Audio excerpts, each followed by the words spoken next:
রোজ বিকেলে চায়ের সঙ্গে কী তৈরি করব সেটা নিয়ে রোজই একটা মাথা ব্যথা থাকে। আর আমরা যারা গৃহিণীরা আছি আমাদের সবারই প্রায় একই রকম অবস্থা, যে রোজ রোজ চায়ের সঙ্গে কী তৈরি করব। তাই আজকে আমি একটা খুব সহজ রেসিপি তৈরি করেছি, যেটা খুব কম সময়ের মধ্যেই তৈরি হয়ে যায়। আর ঘরে থাকা কিছু উপকরণ দিয়ে কিন্তু খুব সহজেই রেসিপিটাকে তৈরি করে নেওয়া যায়।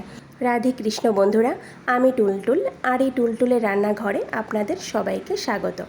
তাহলে চলুন আর কথা না বাড়িয়ে আমি এই রেসিপিটাকে কি করে তৈরি করছি দেখে নেওয়া যাক।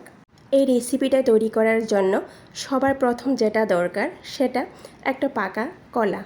আমাদের প্রত্যেকের ঘরেই কিন্তু পাকা কলা থাকে।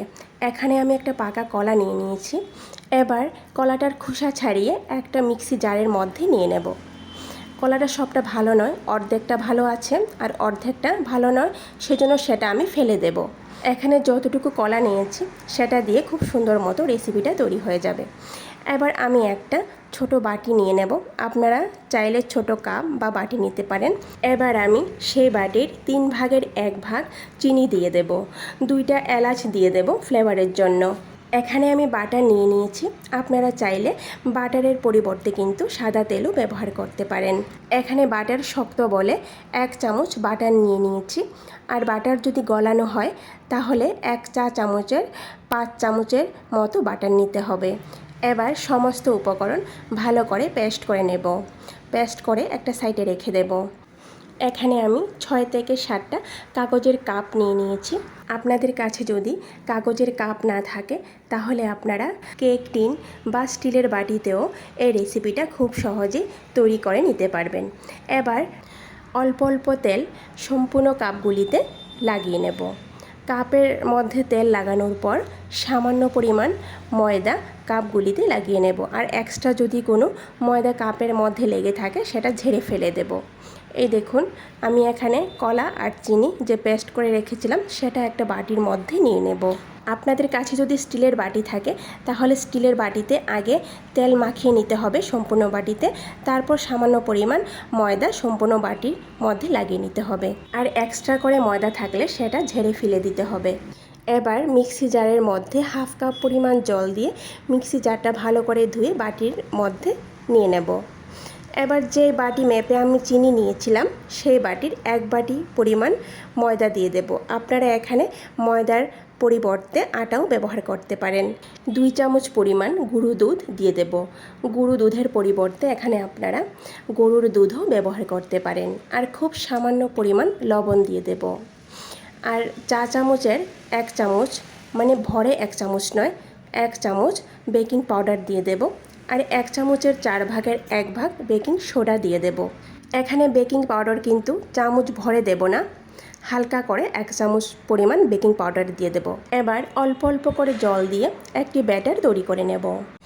এখানে আপনারা জলের পরিবর্তে দুধও ব্যবহার করতে পারেন, গরুর দুধ। আর যদি দুধ ব্যবহার করেন তাহলে দুধটা আগে থেকেই গরম করে ঠান্ডা করে নিয়ে তারপর ব্যবহার করবেন।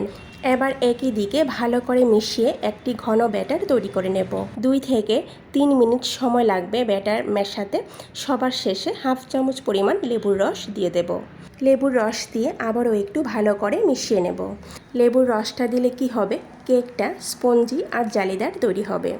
আমার এখানে 1 বাটির 4 ভাগের 3 ভাগ জল লেগেছে। আপনারা যদি দুধ ব্যবহার করেন তাহলে একটু কম বা বেশি লাগতে পারে। আর ব্যাটারের ঘনত্বটা আপনারা দেখে বুঝতে পারছেন যে কতটা পাতলা বা ঘন হয়েছে। আগে যে আমি কাপগুলি তৈরি করে রেখেছিলাম সেই কাপগুলির মধ্যে ব্যাটার নিয়ে নেব। সম্পূর্ণ কাপ ভরে কিন্তু ব্যাটার নিয়ে নেব না, একটু ফাঁকা রাখব। এবার কাপগুলিকে একটু ঝাঁকিয়ে নেব, কারণ কাপের মধ্যে যদি বাতাস থেকে থাকে তাহলে সেটা বেরিয়ে যাবে। এবার আমি মাঝারি আঁচে 5 মিনিটের জন্য প্যানটাকে প্রিহিট করে নিয়েছিলাম। প্যানের মধ্যে কোনো রকম বালি বা লবণ দেওয়ার দরকার নেই। স্ট্যান্ড বা প্লেট এইভাবে উল্টো করে বসিয়ে দিলেই চলবে। মাঝারি আঁচে প্যানগুলিকে 5 মিনিটের জন্য প্রিহিট করে নেওয়ার পর চুলার আঁচটা একদম কমিয়ে দেব। এবার একটা প্লেটের উপর কাপগুলি নিয়ে প্যানের মধ্যে বসিয়ে দেব। এবার কম আঁচে 35 মিনিটের জন্য ঢেকে রাখবো।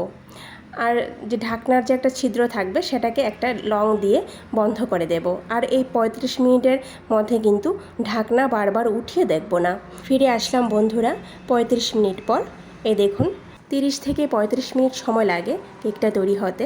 আর আপনারা যদি কোনো স্টিলের বাটিতে তৈরি করতে চান তাহলে সময় একটু বেশি লাগবে, 50 থেকে 55 মিনিট সময় লাগতে পারে। এবার কাপগুলিকে প্যান থেকে নামিয়ে ঠান্ডা করে নেব। ঠান্ডা হয়ে যাওয়ার পর এভাবে কেকগুলিকে কাপ থেকে ছাড়িয়ে নেব। এই দেখুন কতটা স্পঞ্জি হয়েছে। আর এই ছোটো কেকগুলিকে চায়ের সঙ্গে খেতে ভীষণ মজা হয়। আপনাদেরকে কেকগুলি কেটে দেখাচ্ছি ভিতরটা কেমন হয়েছে।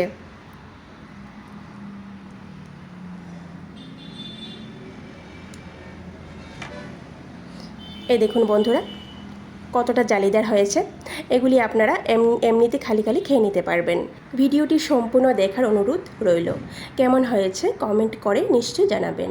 আর যদি ভালো লেগে থাকে তাহলে সবার শেষে লাইক, শেয়ার আর সাবস্ক্রাইব করে দেবেন। নমস্কার, আজকে এই পর্যন্তই। কথা হবে আবারও পরের ভিডিওতে। ততক্ষণে আপনারা সবাই ভালো থাকুন।